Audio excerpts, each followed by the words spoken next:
across America, these grants are the difference between a fully staffed engine company and a station that can't respond safely to a call. We're seeing proposals to weaken protections against PFAS chemicals in firefighting foam and gear, even though we know that safer alternatives exist. And let me be clear, firefighters should never be exposed to toxic chemicals simply because it is easier or cheaper for the government to delay action.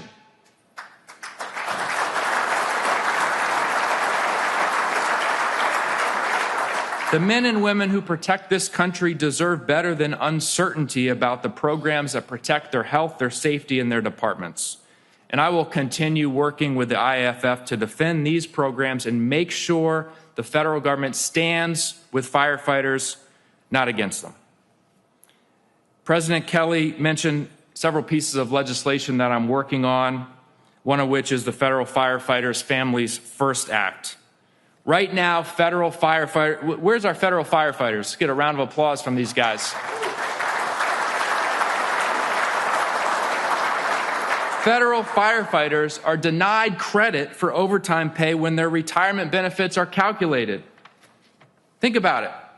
They're working extraordinary hours, like probably most of you in this room.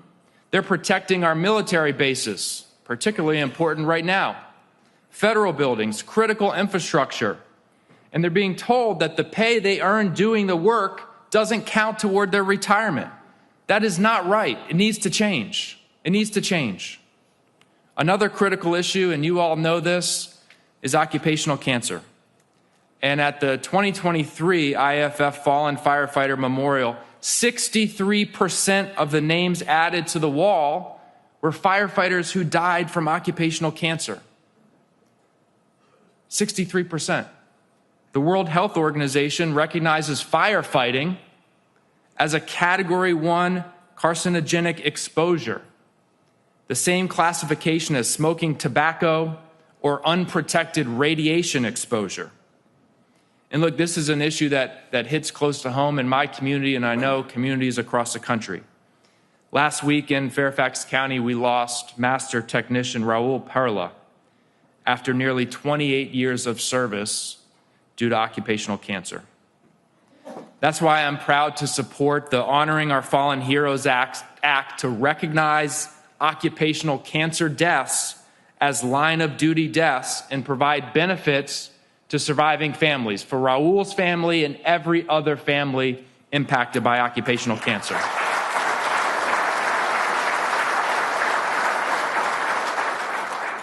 But in addition to providing those benefits to surviving families, we also have a responsibility to prevent these tragedies in the first place. That's why I support the PFAS Alternatives Act, which will accelerate the development of next-generation turnout gear that doesn't expose firefighters to carcinogenic PFAS chemicals. Our firefighters should never have to choose between protection on the fire ground and protection from long-term illness. So when we talk about firefighters and firefighter policy in Washington, it comes down to a simple principle. If we ask people, if we ask you to risk your lives for the public, then we, the public, we, the government, have a responsibility to stand with you. That means fair retirement benefits, protecting your health, supporting surviving families, defending collective bargaining rights that give you a real voice. And the IAFF has led that fight for generations. I want you to know that you have a partner for me in Congress. I will continue fighting to support your families, protect your rights, and honor the extraordinary service you provide to communities across the nation. Thank you for what you do. Stay safe. God bless you all.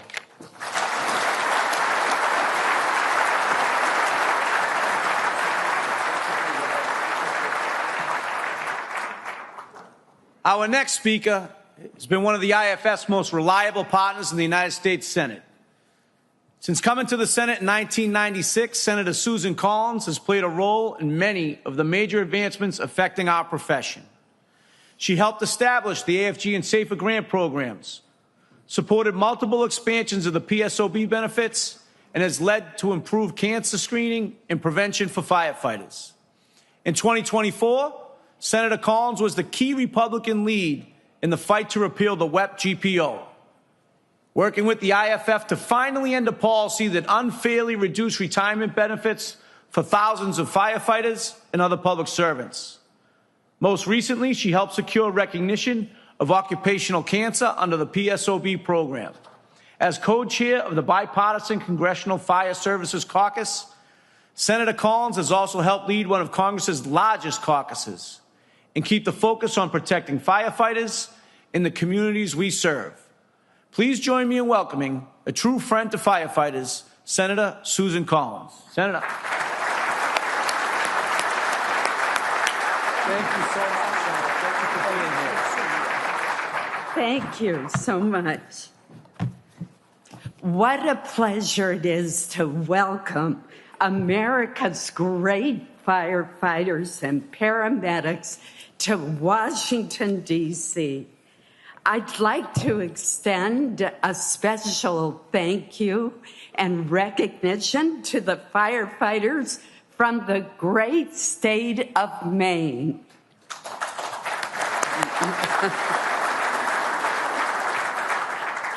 They have been an invaluable source of information, insight, and inspiration. From the record number of forest fires during last summer's drought to a dangerous fire just recently on Portland's waterfront to a horrific plane crash in Bangor, all during the past year, our firefighters have always been on the front lines. When we had the terrible fire on the wharf in Portland, the next day I went down to a restaurant on the wharf that had survived due to the efforts of the firefighters. Our firefighters and other first responders were there, as well as our lobstermen, our fishermen, whose boats have been tied up at the wharf, and local business owners whose businesses and restaurants lined the wharf.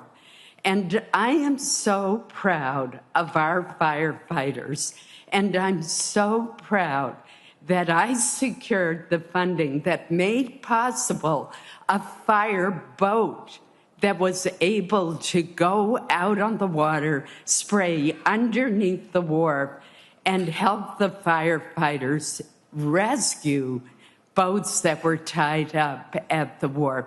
It was an amazing cooperative effort, and I'm so grateful.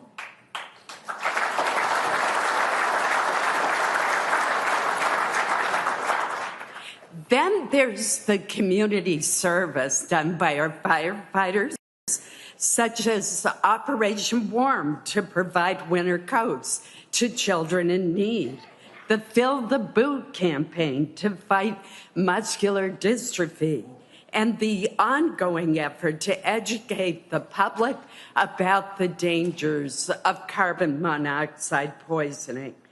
And despite their long days on the front lines, firefighters always take the time to pay tribute to their fallen comrades. Whether you serve in a large city or a small town, whether you're called to deal with a major catastrophe, such as the terrorist attack on 9/11, or a local emergency, you always respond when the alarm sounds. You head into danger while others are fleeing. You risk your lives to save lives, and we are so grateful. We, the members of the Fire Service Caucus, recognize that our gratitude must not just be expressed by words. It must be accompanied by the resources that help you defend our people against the ever-present threat of fire and its often devastating effects, as well as the challenges of terrorism and the threats of exposure to hazardous materials. 23 years ago, in the aftermath of 9/11, I helped to create FEMA's firefighter grant programs, which provide funding for staffing, equipment, and training to help our firefighters do their important jobs as effectively and safely as possible. 2 years later, I led the bipartisan legislation to authorize $750 million for AFG and the SAFER grants annually through 2028. In addition to the Fire Act programs, there are other ways that we can and must stand by our firefighters. Last December, the 2026 National Defense Authorization Act, which includes the Fallen Heroes Act, was signed into law. This long overdue legislation ensures that the families of firefighters, law enforcement, and EMS personnel who die or become disabled from occupational cancer receive the federal benefits they deserve. Including it in the NDAA recognizes the truth that part of our national defense is the defense of our communities, our homes, our businesses. The urgent need for this legislation was underscored just last month by a report from the National Firefighter Registry for Cancer. It was created through IAFF advocacy and authorized by Congress to address one of the most urgent health threats facing our firefighters. This crisis is why I co-sponsored the successful bipartisan bill 4 years ago to better protect firefighters from PFAS exposure on the job. Again, the IAFF's advocacy was crucial to the passage of this important legislation to eliminate the use of forever chemicals in firefighting gear and foam. First responders should never have to worry that the equipment meant to keep them safe might endanger their health. In addition to improved equipment, firefighters must have modern, up-to-date, safe facilities. While we Mainers cherish our historic buildings that add to our state's charm, antiquated fire stations are inadequate to house today's fire trucks and ambulances. In fact, in many cases, the newer equipment can't even fit in the old firehouses. The reestablishment of congressionally directed spending 5 years ago allows senators and representatives to work with community leaders in their home states and districts to identify local needs. And one of my proudest accomplishments in the last 5 years has been, and particularly since I've become chair of the Senate Appropriations Committee, has been to secure approximately $87 million for 45 new or renovated fire stations from the north to the south, the east to the west of the state of Maine.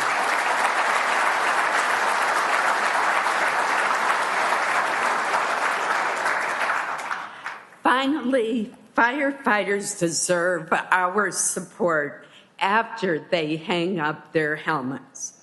In January of last year, I had the pleasure of joining your president at the White House for the signing of the landmark Social Security Fairness Act. I co-authored this bill. I was the Republican lead on it. and it was so gratifying to be part of the successful resolution of an issue that I had worked on since 2003, but I never gave up, and neither did you.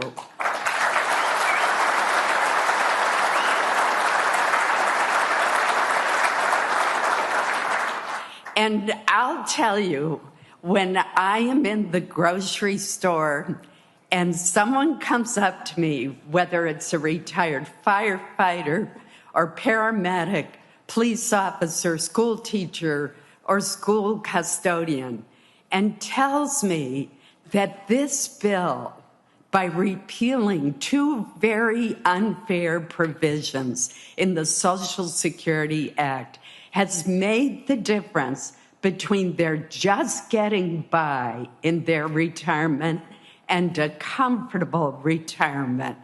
It just is so heartwarming. I first introduced that bill in 2005 after holding hearings, the very first Senate hearing in 2003. And opponents of the bill repeatedly blocked its advancement, but our coalition of bipartisan lawmakers and organizations such as yours stuck together. We kept working to make our case, to point out that these are earned Social Security benefits, to build support, and eventually we carried the day. The fundamental obligation of government is to protect its people. We in government have a special obligation to provide those of you on the front lines of protection the resources and support you need.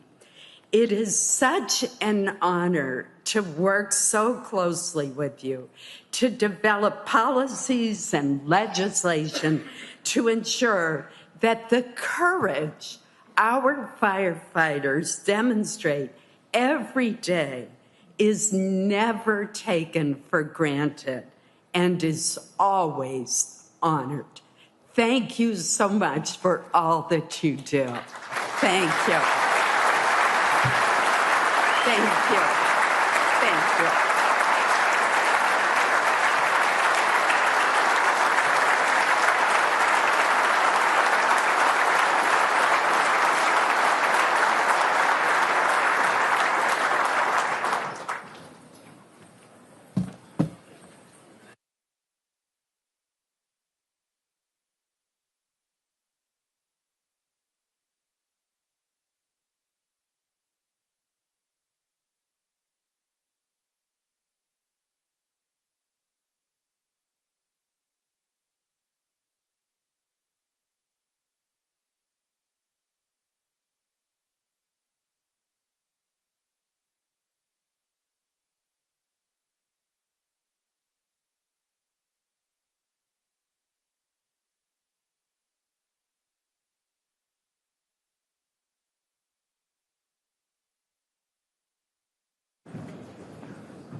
We are honored to welcome Vice President JD Vance to the International Association of Firefighters 2026 Legislative Conference.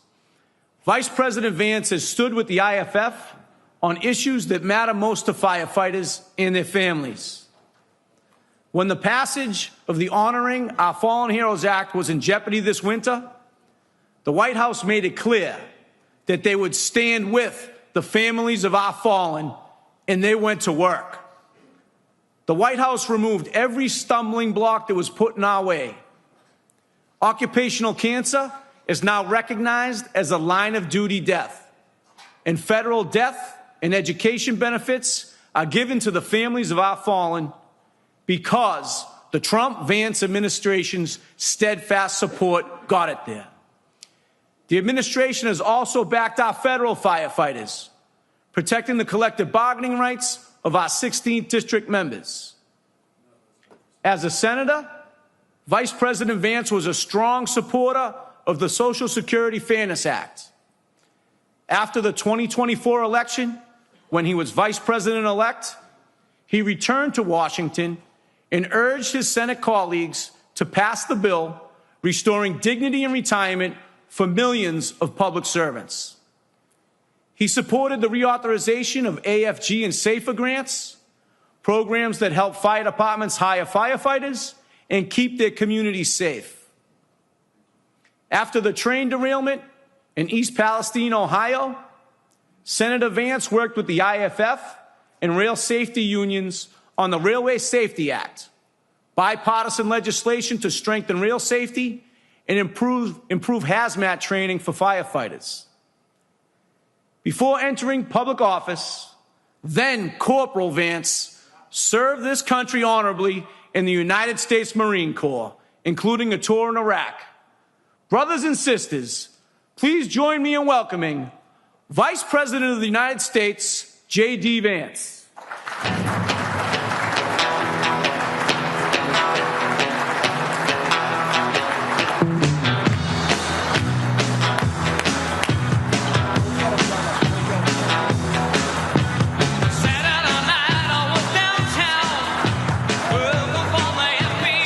Thank you all.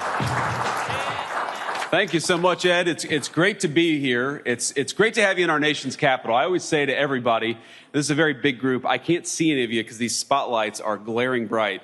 The person who runs these spotlights, Ed, must be a Democrat because I cannot see a single person in that crowd. But I'm told there's about 700 of you out there. And so I say to everybody, whether it's a small school group or 700 great firefighters from all across our country, that this is your nation's capital. This is your capital. Your tax dollars built these beautiful monuments and museums, and I know you got a lot of work to do while you're here in Washington, but I hope each and every one of you gets to enjoy this beautiful city, especially as the weather turns really nice here in Washington, D.C. Now, the one bad thing about the weather is when it starts to get warm, you know, as a politician, we're gearing up for political campaign season.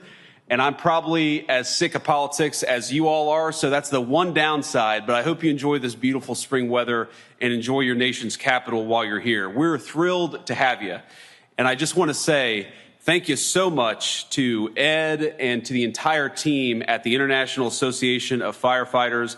Ed Kelly has been a great advocate for you and for firefighters all across the United States of America. In fact, when we met backstage very briefly, we talked a little bit about some of the great legislative accomplishments of the Trump administration, and we'll talk a bit about that here in a second. But then the second half of the conversation was Ed trying to shake me down even more. He was trying to think, what else can we get out of this administration? And I love that. I love a guy who fights for his people. I love a firefighter who knows he stands for and represents firefighters. And I hope all of you know that we're going to work with you over the next few years to continue to solve the problems that exist for our firefighting community. One of the things that a lot of you know about this administration and hopefully appreciate about this administration, but I'm going to make my pitch here, is that we have been unique among Republicans in that we haven't turned away organized labor. We have tried to find ways to work with organized labor. Not that we're always going to agree, but another great Bostonian, Sean O'Brien, the head of the Teamsters Union, we found ways to work together to serve working people. And there is no group of people that is harder working and more important for our community than our firefighters. And so thank you all for being here, and thank you for honoring me by inviting me to give you a few remarks today.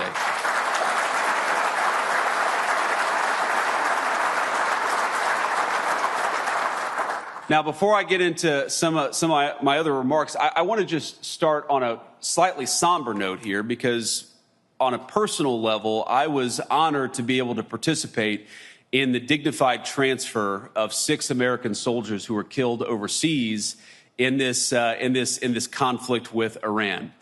And I had never done that before, and a lot of you served our nation in uniform. I know a number of our firefighters have all across our country.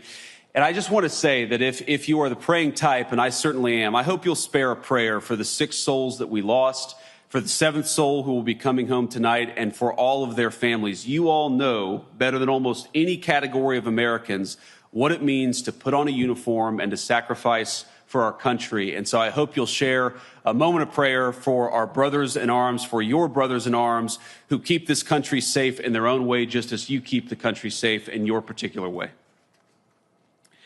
So, to move on a little bit, let me just say that what we have tried to do in the Trump administration, what we have tried to accomplish is to make your lives easier, knowing, of course, that we're never going to be able to make your lives completely easy. You guys have some of the hardest jobs that exist anywhere in the United States of America, and you represent thousands and thousands of firefighters all across the United States of America who make it possible for our communities to be safe, who make it possible for our communities to run smoothly, who make it possible for a kid to be able to call 911 if they have to and know that a man or a woman who is professional, who is competent, and who is caring is going to show up when we need them. And that's the thing that I admire so much about all of you. You know, every country, every empire, every society in history made it possible for a rich person to get what they needed. But what makes the United States so unique is that whether you're rich or poor, you're black or white, when you need public services, when you need your police officers, when you need your firefighters, when you need those EMT specialists, we make it, and we try hard to make it so that everybody who needs something in that critical moment has access to it. Everybody deserves public safety, not just rich people. Every person deserves to know that if, God forbid, their house catches on fire, there's going to be somebody with water there to put it out, not just the powerful. And what I admire about this spirit of public service that exists in this community is that every single one of you put on a uniform, the people that you serve put on a uniform and make it possible for kids like me, kids who didn't grow up with a silver spoon in their mouth, to have access to that critical public safety and that security in their neighborhoods. Now, a lot of you, I came and spoke in Boston a couple of years ago, and so what I say may come, you may have heard me say it in Boston, but I'm going to repeat it for those of you who didn't hear me say it in Boston, which is that, a couple times I was one of those scared little kids who had to call the firefighters, who had to call the EMTs. My own mother struggled with opioid addiction for a very large chunk of my life. And I remember when she was having a particularly dark moment and she needed some help. I needed some help. Our family needed some help. I picked up the phone, I called 911, and a number of brave, professional, compassionate firefighters from Middletown, Ohio showed up. And they calmed my mom down, and they made it possible for us to go on with the rest of our day. They made a kid who was scared to death feel like he had an ally in this world. I will never forget that. I will never forget also when we had to call 911, it wasn't a firefighter, it was an EMT who came and took my mom to the hospital because she had had a very terrible overdose. And I remember holding her hand, hoping to God that she would be okay, that she would wake up. We know a lot of our people have not woken up when they have those opioid overdoses, but by the grace of God, my mom did wake up. And by the way, she's now been clean and sober for north of 11 years. We celebrated her 10-year sobriety. Thank you.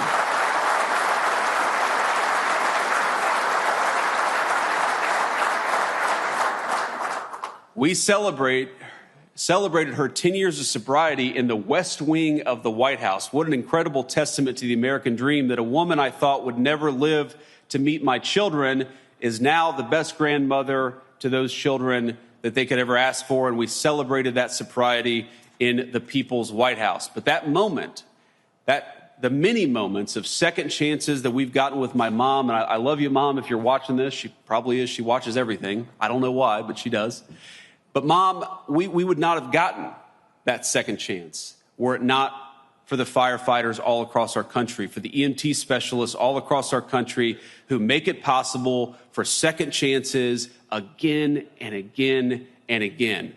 What you guys do is not easy, and as you all know, it doesn't always pay as well as it should, but it does give people, millions of Americans all across this nation, a sense that somebody is looking out for them.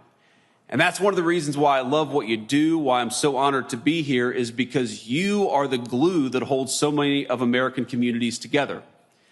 I talked a little bit about the folks that we lost in Iran, and we're so thankful for their service and so hopeful that nobody else comes home having lost their life. But I think there's a brotherhood, a sisterhood between the military, the police officers, and the firefighters, because you are the three categories of people who put on a uniform and put your lives at risk for your communities. You've got different jobs. You have different roles to play. But I think it's an amazing testament to our country, maybe the single most important resource that we have as a United States of America, is that every single one of you is willing to sacrifice your life. Hopefully you never will, but every single one of you is willing to sacrifice your life for this great country and for the people that you serve in your communities. I just want you to know, from the President of the United States, but from everybody, I think I can say comfortably, even in partisan and difficult times, that I represent the whole country when I say to all of our members of the International Association of Firefighters, we are thankful to you, we are proud of you, we love you, and we're going to do everything that we can to support you.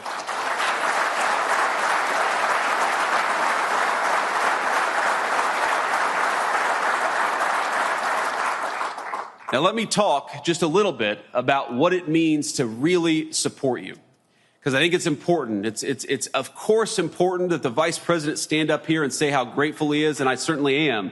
I'm grateful to each and every one of you and the people you serve, but it's not just about words, it's about action.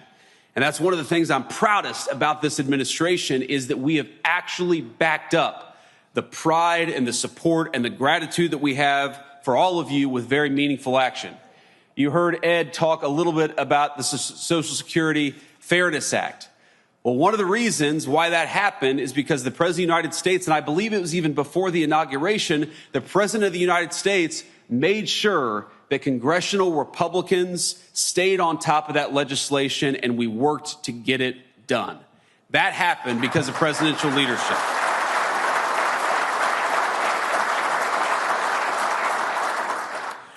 Do you think Joe Biden was making those phone calls, ladies and gentlemen? I just got to say, I don't think so. Sorry, I got a little partisan there. But we owe it to Americans who suffered through exposure to toxic chemicals, especially the first responders who seek to protect others from harm. We owe it to you to actually look after you and to take care of you. In that vein, one of the first pieces of legislation I ever worked on was the Railway Safety Act. And I'll never forget your support in making that act a possibility. We actually got it, by the way, into the most recent transportation package. I'm sure Ed and all of you will use your very able lobbying and persuasion tactics to make sure that that legislation actually becomes law. Because here's the thing. When I met the firefighters who dealt with that terrible train derailment in East Palestine, one of the things that I picked up is, they weren't angry. They weren't mad. That was their job. They went into a very dangerous situation because that was their job and that's what they expect to do. But they were worried about one thing. What might happen with all these toxic chemicals that were in the air? Would they have long-term problems? Would they suffer some consequences? And one of the things that Secretary Kennedy and I worked on is making sure that we are studying the long-term effects of toxic chemical exposure in East Palestine. We appropriated millions of dollars, and trust me, when I was a senator, I worked to get that money from the last administration just to understand the effects of toxic chemical exposure over time. And we didn't have that until this administration came along and Secretary Kennedy made it a priority, because we want you all to know, if God forbid you run into harm's way, what are the consequences going to be to you over the long haul? And importantly, what are the kinds of medical treatments that you're going to need if you're in that situation, to make sure that the sacrifice that you make in the line of duty doesn't become more than it has to be? Those are the kinds of tangible steps that we are trying to take. Now, we know that President Kelly and President Trump, we all have our own presidents, my friends. He was a huge proponent, and I'm glad for this, of the Honoring Our Fallen Heroes Act. Now, that was critically important legislation that you all know President Trump signed into law just a few months ago. Now, as Ed can tell you, this law extends legal benefits for firefighters and first responders who pass away from cancers caused by exposure in the line of duty. Now, when one of you becomes ill or, God forbid, loses your life because of cancer that was developed in the line of duty, their families are entitled to federal benefits that they earned. It's a big one.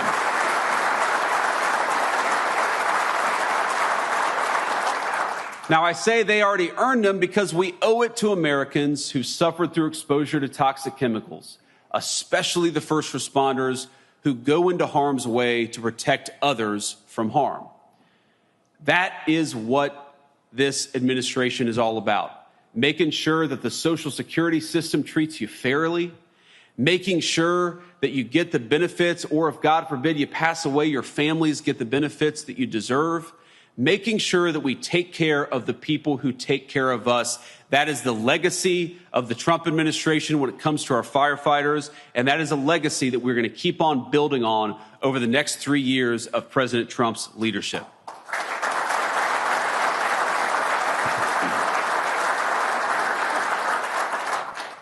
Now, I want to close with a very simple point. This is an administration that is fighting first and foremost for working men and women. I talked about that a little bit at the beginning. We're especially fighting for working men and women who serve the public interest, and that's what all of you do. You know, when I was a little kid, I wanted to be a United States Marine. Some kids want to be doctors. Other kids want to be teachers. Some want to be astronauts, but it's, as you know, a lot of little kids all across our country, they want to be firefighters. That's a great testament to the work that you do every single day. I guess my point here is that every kid in our country has dreams, and those dreams come in many shapes and sizes. And what I want most of all is for your service and your sacrifice to be rewarded by all of us living in a country where you don't have to be rich or lucky to obtain the American dream. You just got to have a little grit, a little determination, and a lot of hard work. I want all of us, your kids and mine, to live in safe neighborhoods. I want us to send our kids to good schools. I want our families to not have to live paycheck to paycheck. And that's why our administration is fighting for all the policies that we've been fighting for, from the low crime to reversing the inflation of the Biden years, because we want every single person in our community to be able to live a good life. What is the work of all of you, of our firefighters and our EMTs, if it's not to ensure that every kid has an opportunity to live in safety and security? You do your part every single day, and I'm proud of you for it. But that means that we've got to honor your service by doing our part here in Washington, D.C.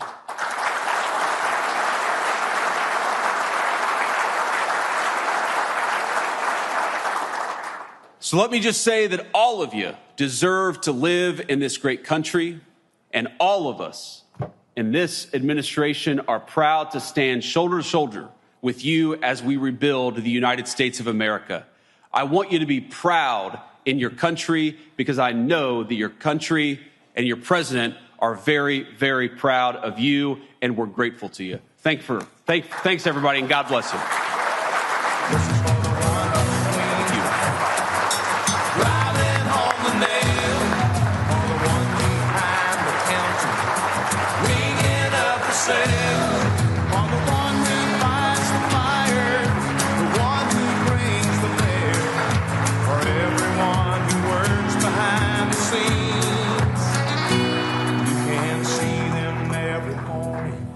In the factories and the fields, in the city streets and the quiet country towns, working together like spokes inside a wheel, they keep this country turning around. Hello, Kansas.